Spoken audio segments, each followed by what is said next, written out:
Miami-Dade County, you do have, full disclosure, a cafecito-infused governor this morning, so just so everybody knows, buckle up. I'm joined with Melanie Griffin, who's our DBPR secretary. We have Dade County Commissioner Renee Garcia, Hialeah Resident and Condo Association President Kevin Patrick Cortina, and we have Elizabeth Garcia, condo owner here in Miami. We also have Commissioner Diaz, who's joining us, and other dignitaries. So I want to thank everybody for coming. I don't need to tell people here in Southern Florida that we've got a problem with our condo market right now. We have a problem that was introduced by legislation that was passed in recent years by the Florida legislature. And if you go back and look at the genesis of why that happened, we remember the Surfside, we remember things. The intentions of the legislation were good. I think they were trying to prevent potentially another major tragedy, and we all remember how gut-wrenching it was to watch the aftermath of Surfside, not knowing whether you could have survivors for days and days, hoping. It was a really traumatic moment for the state. So I understand why people wanted to see something done. Now, I remember at the time, people were asking me, and I was like, well, we don't even know definitively what caused the Surfside thing. If you do something without knowing that, you could end up with some unintended consequences. And so the time I said, legislature should talk to their folks, they should figure out what they want to do. I'm not going to stand in the way of it, but I also know we're going to have an open mind on this, and you may have to come back and revisit some of the things that were done if there are some unintended consequences. Well, here we are today, and we have seen some of these consequences.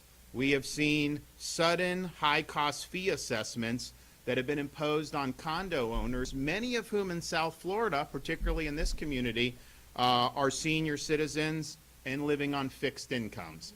And so these are people that have been in a condo for 20, 30 years, probably own it free and clear, thinking, and obviously they've had to deal with inflation and all these other aspects of life for the last 4 years. Hopefully that's going to abate.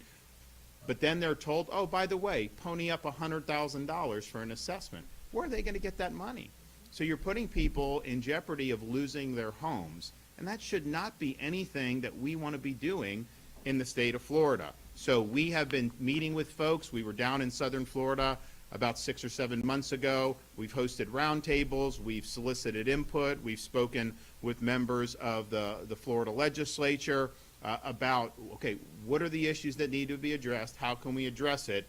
And then we need to address it. We've got to provide relief for people. We do have a responsibility to do this. Now, we saw this last year building up. Everybody knew that there were going to be assessments rendered.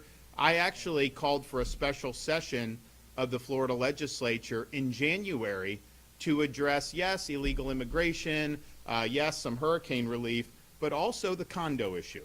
I thought we needed to give people peace of mind right at the start of the year. We needed to make sure that they had relief from these crippling assessments and make sure that people were able to stay in their homes. The Florida House of Representatives did not want to take up any condo relief legislation at the time. They said it wasn't urgent, that it was something that may or may not need to be addressed in regular session. And so here we are. Legislative session only has a few more weeks left. There has not been meaningful action in the Florida House of Representatives to give Floridians relief from the condo crisis that the legislation itself has caused. And we've got to be willing to step up and do the right thing. Now, the Florida Senate has put forth a proposal that actually addresses a lot of the concerns that we've heard from Floridians across the state. It's incorporated ideas that we provided, and I have no pride of ownership of this. We gave ideas to the senators. We said, here's what people are telling us. You guys are talking to people. You guys have ideas too, and your ideas are better. Some of mine are good, whatever. Let's just get the job done. And so we have been working with these stakeholders. Now, the Senate's current bill includes reforms to increase accountability of condo association managers. It strengthens electronic participation requirements while reinforcing strict voting integrity laws in place to ensure secure elections. It adds increased transparency for residents and creates annual analyses of milestone inspection reports to create a data-driven approach to condo safety.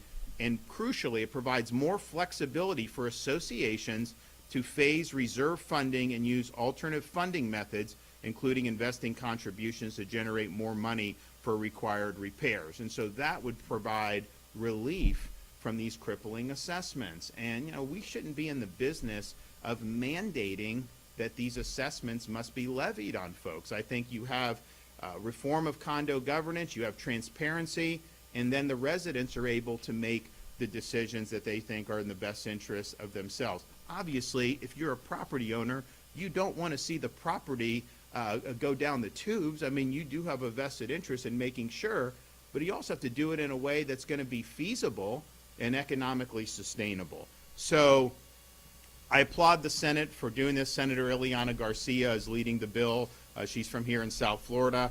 I thank them for doing that. And there may be other things that are added to it.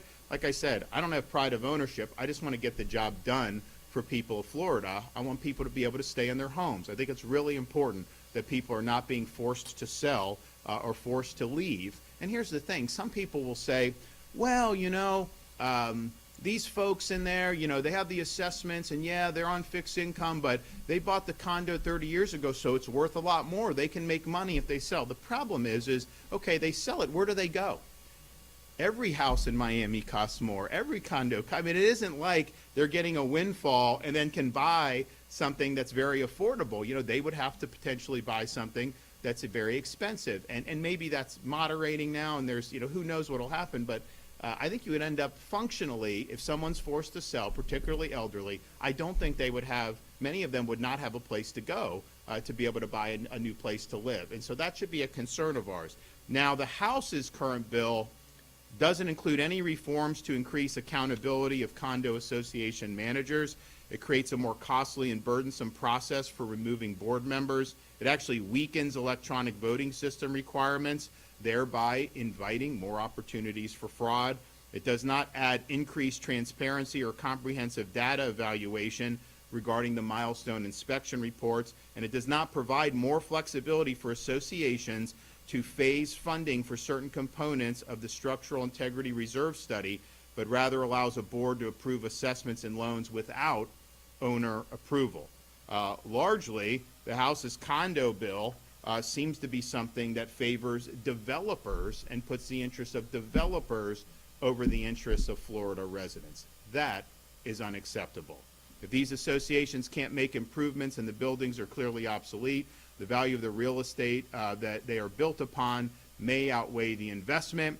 The problem is many seniors and middle-class condo residents can be displaced and ultimately may not have a place to call home. And so why are we even entertaining a situation where people are going to be put in that awful predicament? And here's the thing. Things happen in life, right? There's things, so many things that we cannot control in state government that happens, that it can impact people. But this is something that was created by legislation. This would not be happening without legislation that had been passed years ago. And so let's recognize that. Let's recognize that these consequences are not what we want, and let's provide reforms to be able to keep people in their condo units. That's what I have heard overwhelmingly from Florida residents. And we've been dealing with this issue now for close to a year, where we had folks that have been really concerned about it. And our job as elected officials is to listen and to provide solutions. And not everything can be solved through legislation, but I can tell you, if there's a problem created by legislation, we don't only have the ability, we have a duty to rectify that. And so I want to thank the folks in the Florida Senate who've moved credible legislation forward. I don't know what has gotten into the Florida House of Representatives. You know, they campaign on our Florida success, saying they're going to support the Florida model, and then they get in and they seem to be working to sabotage the great work that Florida has done over these last 6 years. I mean, remember, they fought me, the Florida House fought me when I said Florida needs to be enlisted to help President Trump enforce immigration laws. They tried to make Florida a de facto sanctuary state. Now, there was outrage from the public. People were not happy with that, and so we ended up getting strong legislation, and we're now leading the country on that. What else does the Florida House of Representatives do? They've actually joined with Democrats to undo spending reductions that I instituted in the budget last June. They've given over $60 million of excessive spending in this current year's budget, joining with Democrats to do that and to undo our cost savings that we instituted. That's not what you voted for. That is not what they told you they would do when they were running and seeking your vote in elections.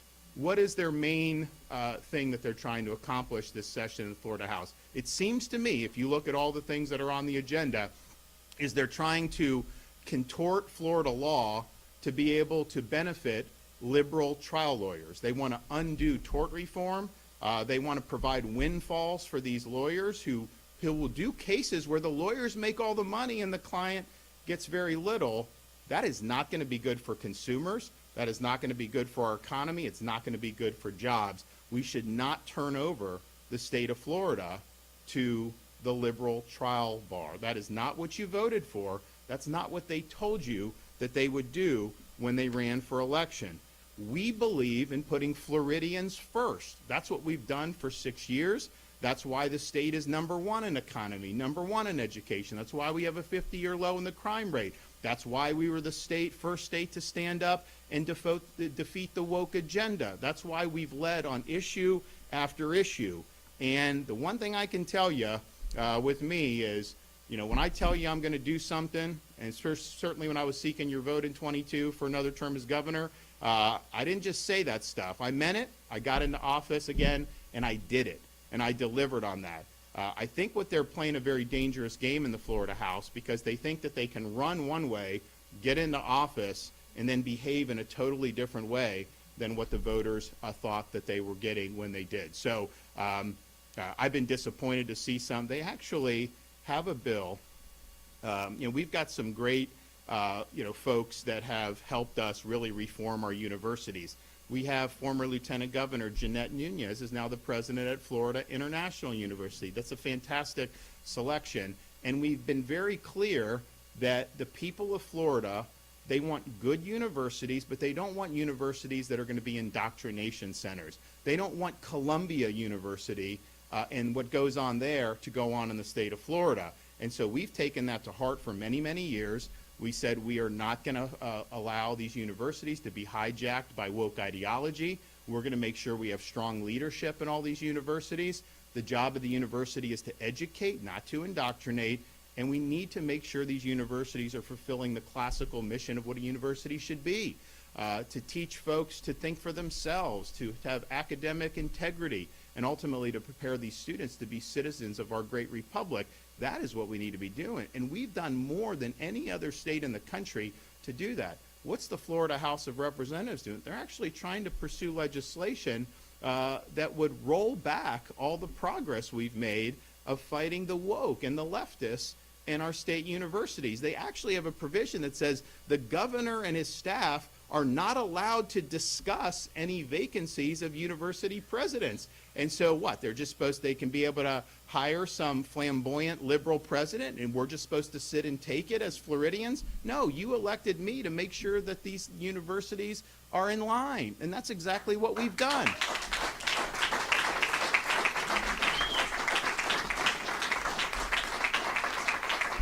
So what I see over and over again with what they're doing is, they're not trying to defeat the leftists, which have caused so many problems around this country. You look at what the decline in New York City, Chicago, California, Illinois, it's all rooted in leftism and leftist ideology. And we in Florida have gone totally different, and we've had success where they've had failures. And I see the Florida House trying to throw the leftists a lifeline. Don't give them a lifeline. We don't want leftism in the state of Florida. We want to make sure that our Florida model continues to carry the day. So this has kind of been par for the course, unfortunately, with what they've done in the Florida House. But this is important on the condos. People are hurting. People need relief. They are being put in predicaments through no fault of their own. They are being put in predicament because of legislation that was passed. And while good intention, you have to be willing to look at it at this point and realize we need some reform. We need some changes. So I commend everyone that's worked hard. And there are individual members in the Florida House who've worked incredibly hard on this. There are obviously many individual senators who've worked very hard on this. The Senate is willing to put forward, I think, a credible proposal. I hope it continues to go through, but we can't take no for an answer. What are you going to tell the folks as they lose their condos and get forced out? You just going to tell them tough luck? I don't think that works. I don't think that's acceptable. It's not the right thing to do. So thanks everybody who's been involved in this fight. I know people have been concerned about this for many, many months, if not even years since this legislation has passed. And this is important for South Florida. This is important for our elderly. So let's get it right. Okay, we're going to hear from some of our folks. Melanie, come on up. Thank you, Governor. Good morning. As said, I'm Melanie Griffin, and I have the honor of leading the Florida Department of Business and Professional Regulation, which oversees more than 1.7 million licensees and professionals and more than 28,000 condominium associations. The department has 13 offices across the state that have worked incredibly hard to help our condo community, including unit owners, board members, and more. And we have been there for all 3 years of the condo reform that have been passed in the wake of the Surfside tragedy in 2021. These measures are aimed at accountability and safety, and they've had a cumulative effect, and unit owners need relief now. We have worked hard to get data to help our stakeholders really understand what our community and unit owners are seeing in the condominium associations. And what it shows is there's an average assessment of approaching $20,000, oftentimes more than $50,000, or like the governor said, $100,000. And while we want to prevent another tragedy like Surfside, we have got to put forth solutions that help Floridians, not hurt them. I echo the governor's sentiment. The Senate has emerged with a solution that balances Floridians' well-being without burdening them. And I personally know this because I've watched senators have several town halls across the state for months now, and they have also spent many hours with our staff looking at legislation and proposals that would truly help our communities and our citizens. Let me tell you a little bit about the few highlights from the Senate version that we've been seeing throughout this legislative session. First, the bill extends the reserve study requirement for 1 year, and that would give immediate relief to Floridians and relieve them from the burden of these heavy financial assessments.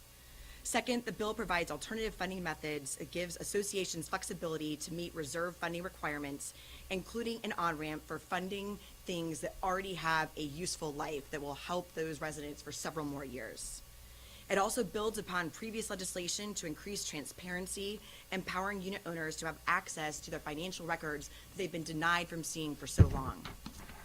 Next, it holds condo board members and community association managers acting in bad faith directly accountable without penalizing our unit owners.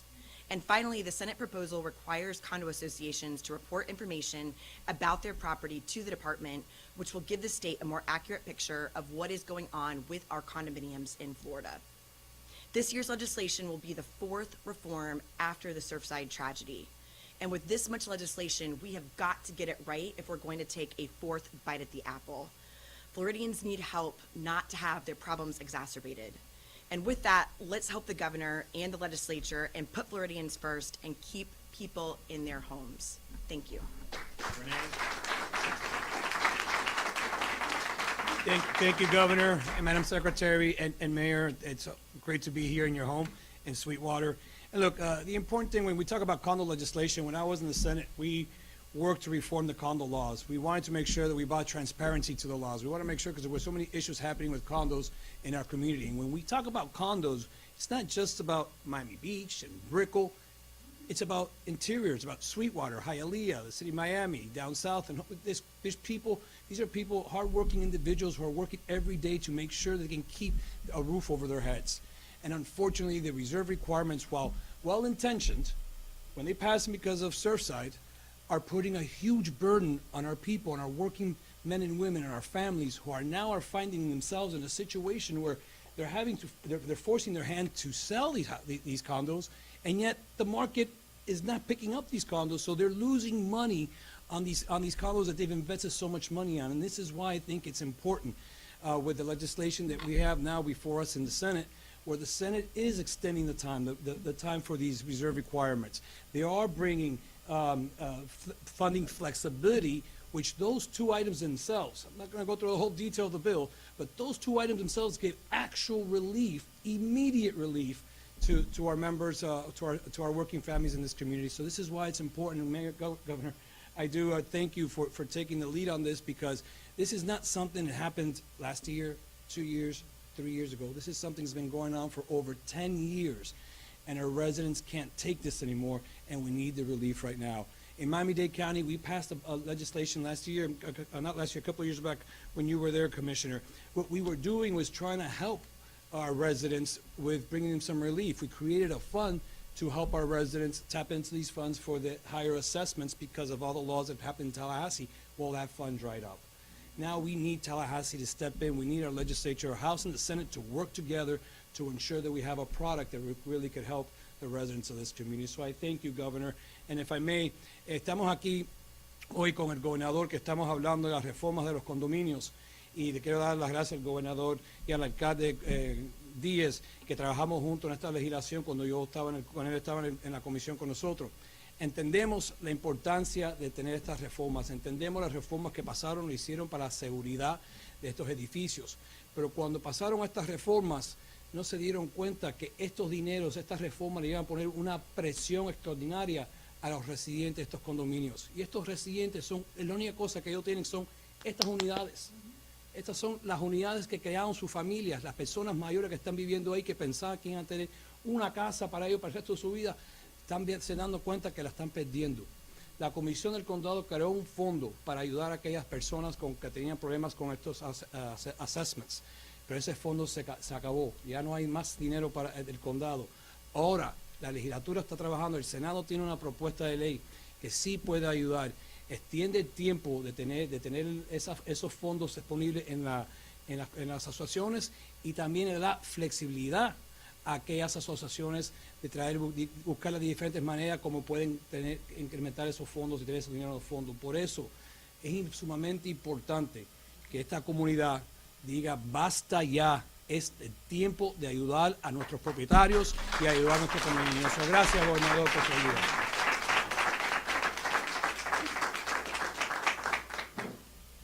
Good morning. Thank you, Governor DeSantis, for being here in Miami today to talk about this condo crisis and how it's impacting our residents. My name is Kevin Cortina.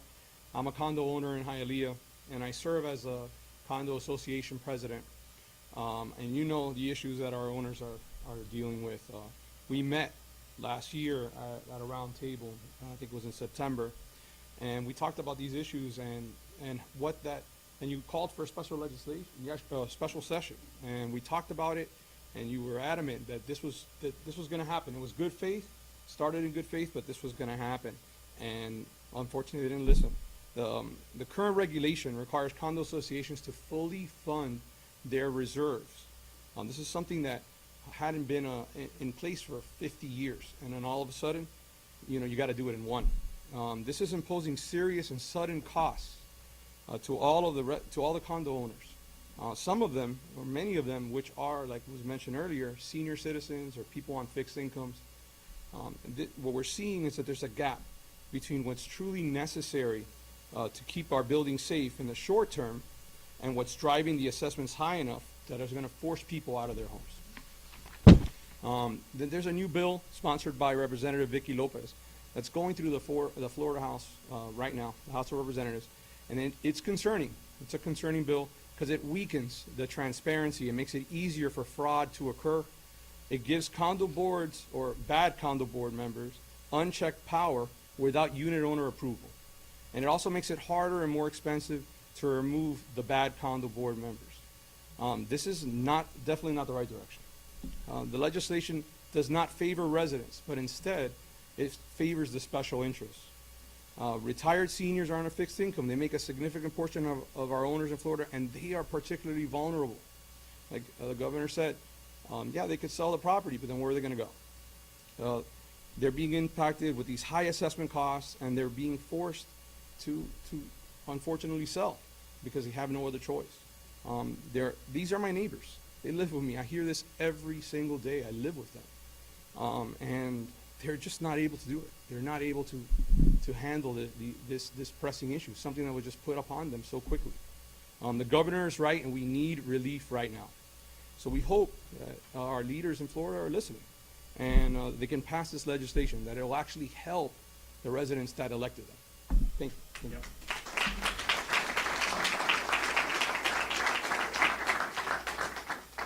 Good morning.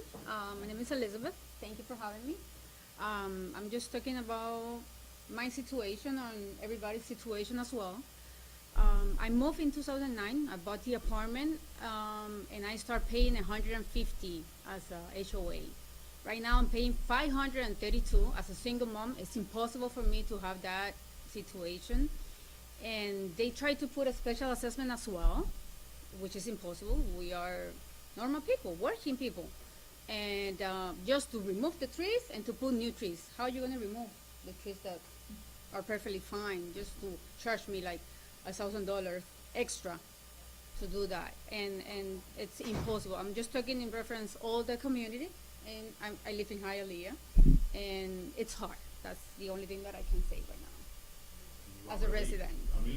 I need a relief, yes. Yes, right now.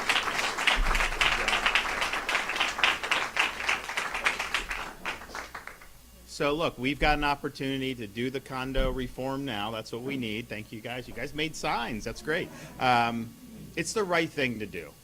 We don't want to have our residents that are buckling under these assessments, throws their entire lives into turmoil. You know, there are things that happen that you can kind of cope with in life, but when you talk about the roof over your head possibly being in jeopardy, you know, that is something that we should not be wanting to see happen, especially if we have the ability to do something about it. So we want to see really good legislation. I commend Senator Ileana Garcia, many members of the Florida Senate, and many rank and file members of the Florida House. There's a lot of House members from South Florida I know that have been very attentive to this issue and also want to see action. But so far what the House is doing, I think, as was mentioned, they're not viewing this as an urgent problem, and then the bill they have is probably going to make it worse. It's probably going to lead to more people being driven out of their home. It will be a ripe opportunity for developers to step in, but that shouldn't be what we're doing. We should be passing legislation that's going to make it harder for our residents, particularly working class residents, to hold on to their units and then pave the way for developers to make more money. Developers made a lot of money in Florida over the last 6 years. I can tell you that. I mean, you drive around, there's cranes everywhere. Everyone wants to be in Florida. And people have made a lot of money on that. You know, at what point are we going to say, no, we got to stand up for our rank and file Floridians, the people that are either working class or that are retired on fixed income, and we got to do right by them. So I'm hoping that we'll be able to do that, but we need to get this done, and we need to get it done now. Okay. Anybody have any questions? Hi. I asked the Speaker of the House and Representative Lopez about this, and their response to saving lives after Surfside, that they were there. I know you were there as well. How do you respond to that? How do you balance expense versus safety, given what happened in Surfside? So I was at Surfside for 2 weeks straight. Okay, it was a gut-wrenching experience. If there's legislation that could have prevented that, I think everyone would have wanted to see it. But you look at these assessments are not based on the building's going to fall down. These are assessments that are cascading that just simply can't be met. And if they are met, could be met over a more reasonable period of time. As they said, you had 50 years where this wasn't something. Now they're saying in a very short window, you've got to do all these assessments. And so there is transparency, and in the Senate bill, there's even more transparency. People, the unit owners, need to know what deficiencies are in their building, and they need to have the tools they need to be able to take action. But to artificially force these massive assessments, especially on things that are quite frankly more tangential to the core Surfside issue, it puts these people in an awful predicament. So give them flexibility. We had a framework that was in place. I think that there was some it was well intentioned, but it's run aground, I think, in some of these instances, especially when you look at some of these units out here. So don't force anyone out of their units. Make sure that they have the flexibility they need. and don't have a ham-handed approach to it. Understand that there's a lot of different things that are being brought down on assessments, and I'd be willing to bet, what they're talking about has no relation to Surfside, some of the things that are coming down at all. And so why would we want to be forcing people artificially in those circumstances? And here's the thing. If you had transparency and you go to unit owners and say, man, there's some real structural problems with this building, it's not safe, they're all going to want to rectify that. I mean, that I think part of the issue with Surfside is a lot of people didn't know that there may have been some problems, and I think the legislation has helped clarify that. I think Ileana's is even more for transparency, and that information I think is really the most important thing, but that's different than saying fork over $100,000 to do improvements that really are not related to the core issue of Surfside. On a different topic, Well, yep, on a different topic, if you could, Sure. if I may. Given your plans, your big plans on property taxes, would you veto a sales tax bill that would go through this session? I would support sales tax relief for Floridians. I don't want to see us give relief to Canadians. I want them paying the tax, right?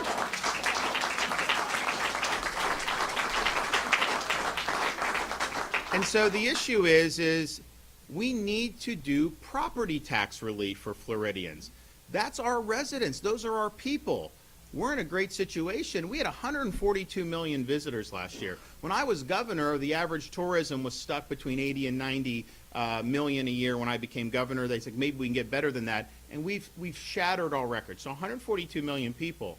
If they come and spend money, I have no problem with that, right? For them to pay the tax. What I want to do is cut taxes for Floridians and our residents. And the best way to target that is to do property tax relief for Florida residents. We can do a down payment this year.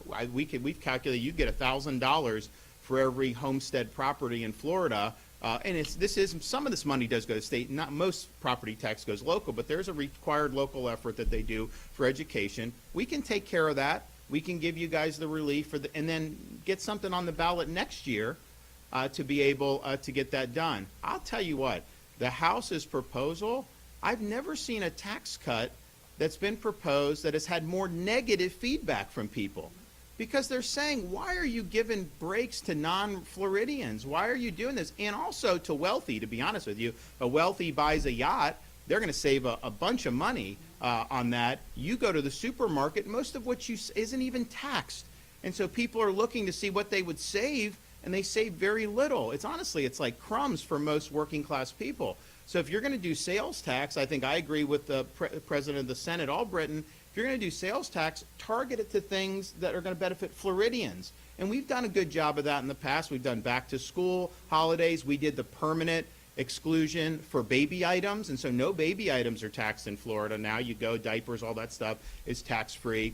We do disaster preparedness. I proposed the Second Amendment summer so that people are able to buy the accoutrements and ammunition, because we have a lot of people that do that in Florida. We also proposed marine fuel tax holiday this summer, so our boaters are able to go up and do. So those are things that are really going to impact Floridians, but I don't know why you would want to relieve the burden on, Brazilians come to Disney and stay and spend all this money. Like, I want the government funded by our non-residents as much as possible. I want to relieve burdens on Floridians and give the burdens to them. Back there. Condo relief is a very important topic, but it's a little bit another important topic. What do you have to say about the legality of the $10 million that Florida recently got, and that critics say may be illegal? First of all, Hope Florida is a state program. It did not get anything. There's no funding involved with Hope Florida. It wasn't my idea, it wasn't the legislature idea. This was the ingenuity of my wife, our First Lady, who repurposed first the child welfare system, but now other agencies, to where these bureaucrats, instead of just trying to get people on government programs, their job is to now be a Hope navigator where they can get people all the support in the community that's out there. So we've enlisted churches, synagogues, charities, businesses, individuals as part of our Hope portal, care portal. People go in, and then that program has been able to get 30,000 Floridians off of welfare on a road to self-sufficiency, and it has saved taxpayers $100 million. So that's a huge success. And so I hear these things from, liberal legislators, and honestly, a lot of these Republicans, quite frankly, are liberal legislators. They're and media that have an agenda, and they're trying to conflate a nonprofit that's associated with the Department of Children and Families with the Hope Florida mission and program. Those are separate things. Now, Hope Florida, people like the program so much, they have contributed to this direct support organization, and Hope Florida stakeholders have gotten a lot of money in grants, and it's been very effective. But the ACA settlement is something that is totally separate from Hope Florida. But the ACA settlement was 100% appropriate. They negotiated a very good deal, and it served the state very, very well. So I stand by what ACA did 100%, and understand what's going on. This is a political agenda. These are people who never had anything negative to say about any of the stuff with Hope Florida, and so they're basically grasping at straws to try to do something to try to reflect negatively on it. Like, it has nothing to do with Hope Florida, but the reality is this is a political agenda, and you do have Republicans. These Republicans in like the leadership office, they're working hat in hand with the Miami Herald and the Tampa Bay Times, very liberal media outlets. Is that what Republicans do? Work with the Miami Herald? Are you kidding me? But that's what they're doing. And they think that somehow you're going to believe this drivel. So don't fall for the political nonsense. Understand that when you have a successful program like Hope Florida, that all these states now have sent emissaries to Florida to try to learn, and then they want to do it in other states. And you're seeing that done in states around the country, mostly Republican states, because the liberal states don't want to work with churches, which I think is a big mistake. And I think our churches have been incredible resources to help people get up on their feet and get on a pathway to self-sufficiency. But when you have $100 million saved of taxpayer money, when you have 30,000 people that have gotten off welfare programs just in like a year and a half, 2 years, that is a huge, huge success. And just the way our world works, when there's successes like that, that represents a threat to certain people, and some people don't like it. So they try to kick up a dust storm and try to do it, but it's basically much ado about nothing. And this is a program that not only has been incredibly successful, but it's something that really needs to be expanded, not just to other states, but even to other agencies in the state of Florida.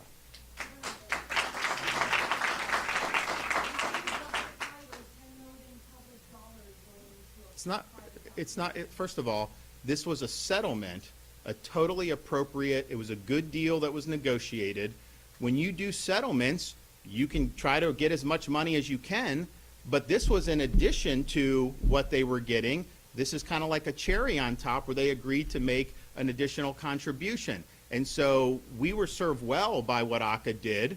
There was a potential you could have filed the lawsuit, but I can tell you, if you look at it, it was not a clear-cut case that we were guaranteed to win, and certainly not guaranteed to win that much money. So it was a good settlement. That money is going to serve the ACA population. Again, it's nothing to do with Hope Florida.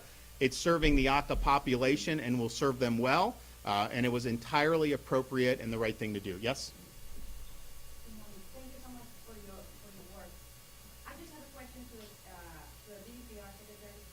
I have a lot of friends in Brickell. Secretary, she has a question for you. I just have a lot of friends in Brickell who are trying to get to remove the board members because they're not listening to them. They're sending emails about doing inappropriate stuff like do church rentals, and the unit of 3 days, 2 days like a hotel. They called the DVPR and they told them, no, that's not what we do. I'm sorry, just do elections. What can you tell me so we can tell the residents Brickell, which is 125,000 condo units, how the governor and you as the office is taking all these complaints actually are going to make sure that all these laws that we have actually get implemented. Because a piece of paper holds everything. But how you as the governor are going to make sure that the residents, a single person, a single mother, actually being taken care of when they do a complaint to the state, and actually the state is going to do something. Thank you. You want to come up here and answer? Absolutely. So Good news on that front is we talked about the legislation that's been passed over the past 3 years, and with the most recent legislation, House Bill 1021, that was passed last year in conjunction with our Senate leaders, there was a provision there that gave us at the department expanded jurisdiction. And what we really needed was additional tools in our toolbox. And so with that, what I'm happy to report is that we received more than 50% more complaints this year, but we have been able to close more than 60% less. So last year, when we had less tools to work with, we had to close a majority of our complaints because we didn't have the authority granted to us by the legislature that we needed to help citizens. This year, we've only had to close about 11% of complaints, and almost 90% of our cases that we've received, we have been able to help citizens. And in those small, very small number that we haven't been able to, it's because it was something that we didn't have complete evidence. Maybe the person didn't give their contact details. It was incomplete in terms of what we were receiving. But there's been tremendous growth result of this legislation, and that's what we're looking to expand upon with the Senate in terms of this next piece of legislation that's been contemplated and talked about today. But can you give your contact information to her? Please, we'd and be we'll happy to we'll help. follow up with you, Absolutely. after this. So, yes. Governor, thank you for everything you're doing for our state. Sure. Fantastic. Yep. Thank you for bringing jobs back to our state. Yeah.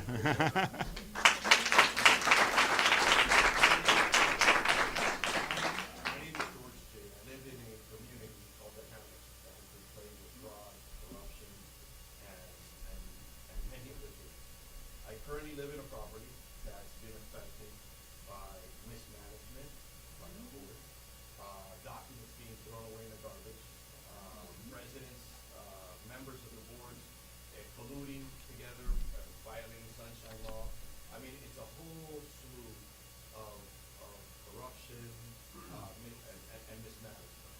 I've used every resources available to us, which is actually complaining to DPR. I'm one of those that personally complains to Thank- DPR.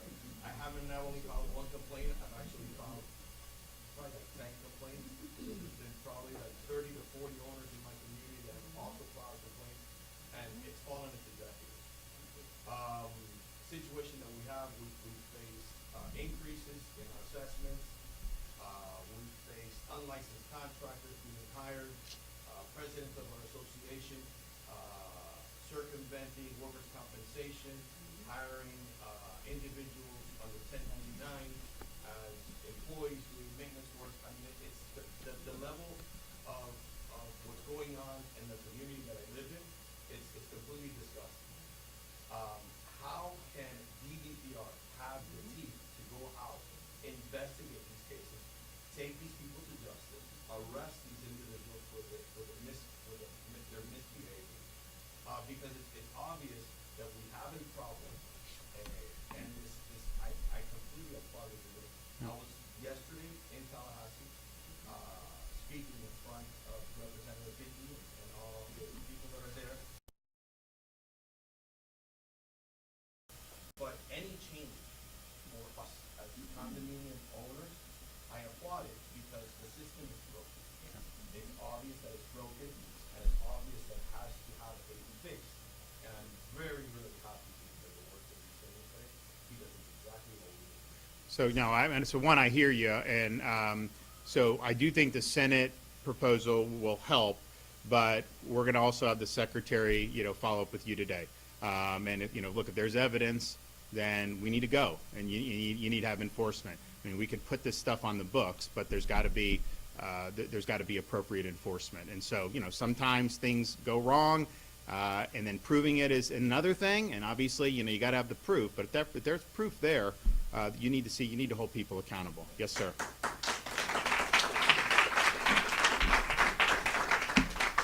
morning, Governor. First of all, thank you for your service, and thank you for what you have done throughout the years. I'm a service veteran. We have lived in our community since the build down.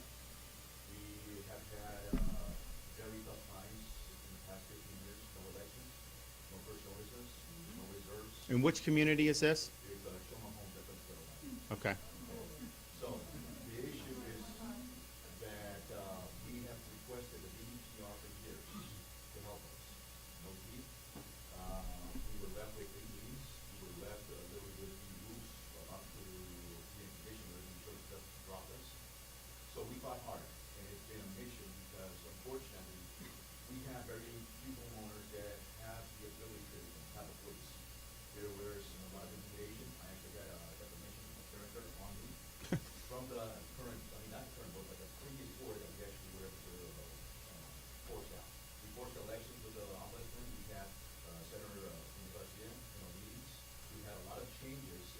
3 years. We actually had elections last year finally, and just like President Trump, just like yourself, we're doing a lot of things in our community, but it's still a long way. We finally resolved the meetings, we finally resolved the elections, and I just wanted to make a comment and suggestion, because there's going to be a lot of communities that are going through the similar situations that we're going through. We are in a good standing in comparison to a lot of these other communities. And I think the best suggestion right now that we have is, first of all, to have more teeth in the DDTR. One of those things that we did was file a complaint to the DDTR to help us get elections. What do we get? We just recently got a bill from the DDTR fine. Because as a new board, we were able to push out the corruption, but now we're paying for the DDTR not doing what it was to do. We've had a lot of complaints that were going in, we were told by the DDTR, file a complaint about as much as you can, as many complaints as you guys can. DDTR says it's a duplicate, and you just close it out. So, there's a lot of misinformation from the DDTR. Down in Tallahassee, I spoke to their department over there, and it's been frustrating, because there's no teeth. Now, when we as owners want to be able to see change, now we understand exactly what needs to be changed. I just have two suggestions though. Okay. The first one is, if it's possible to have a mandate where the board, if they don't have an election every year as mandated by their documents, they automatically resign. Okay? That's number one. Is that good? You guys would like that? And number one. Number two is to have a statute of limitations no longer valid as far as fraud. We've had a corrupt board for 15 years, 3 board members being here for 10 plus years, with their system, with their people. Enough is enough. So when we're trying to find out right now what is going on, what happened, statute of limitations, if we find something, well, it's already past 5 years, so unfortunately we can't do anything else. So that's not what should you look forward to as a homeowner. We paid for 10 years, 15 years, 20 years, and we just found out what really happened during that time. There should be a little bit more keeping and be able to go back to these people for this situation. Great. Now, look, I think those are all great suggestions. We will pass those along to the legislature and the senators. I will say this, the politics of South Florida Homeowners Association puts politics in Tallahassee or even Washington to shame. I mean, man, you guys got a lot to deal with. But what I want to do, I want to have the secretary follow up with you, and follow up with you guys. So can you make sure you get your information to our folks? Can you get that, Grace, and then get it, and then you'll get a follow up today. And if there's a basis to do more, we will. And if there's not, and you need more teeth, then that'll certainly be something that we recommend to the Florida legislature. Okay, guys, we're not going to take no. We'll see ya.